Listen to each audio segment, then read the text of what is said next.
Hello and welcome to the video on how to create UI test cases. By the end of this video, you will be able to create UI test cases for web apps, locally run your tests, and run tests across web, email, and desktop apps. Want to get started quickly? Start by clicking on Create Test Case. Here is where you generally start building your test automation. Click on the Scan application. From here, you'll choose the type of application that you want to scan. Then go ahead and supply your public URL endpoint. This will then start a dedicated session in the browser where your web application will become available and interactive. Scanning mode allows you to interact with your application. As you hover over and click on different elements in the web page, the automation engine will capture the necessary element locators under the hood in sequential order, as well as building modules, which are representations of the page as a whole. This allows you to not only identify the sequence of events that takes place on your page, but also define elements that may not be clicked in this particular sequence, allowing for maintenance. Grouping elements makes it easier to categorize them and view them in the future.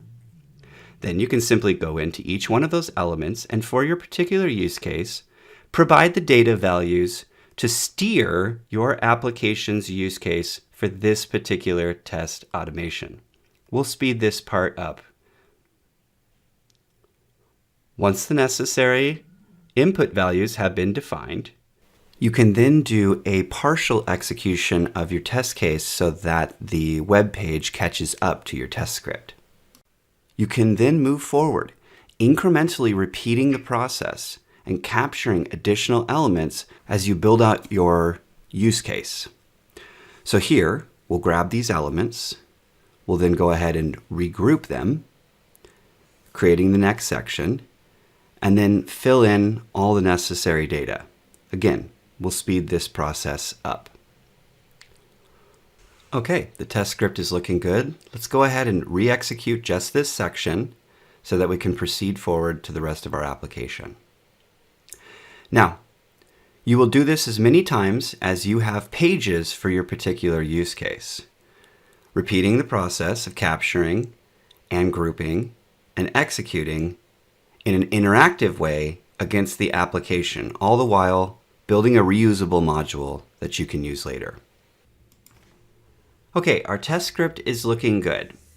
Now what I want to do is go ahead and review what I've input and then address a really interesting element in my application. So to do that, I have initiated a local execution. There's multiple ways to execute a test script. You can do it in the side-by-side view, or you can do a local execution on sources on your machine.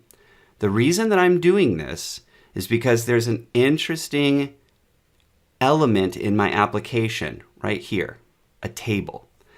Now, tables can be notoriously difficult to steer.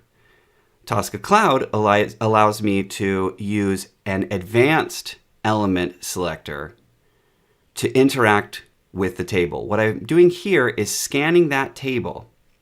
And what you're going to see when I bring that back into my test case is I have a new module that gives me dedicated functionality for editing tables. Here I'm going to search for it, and then I'm going to bring that into my test case.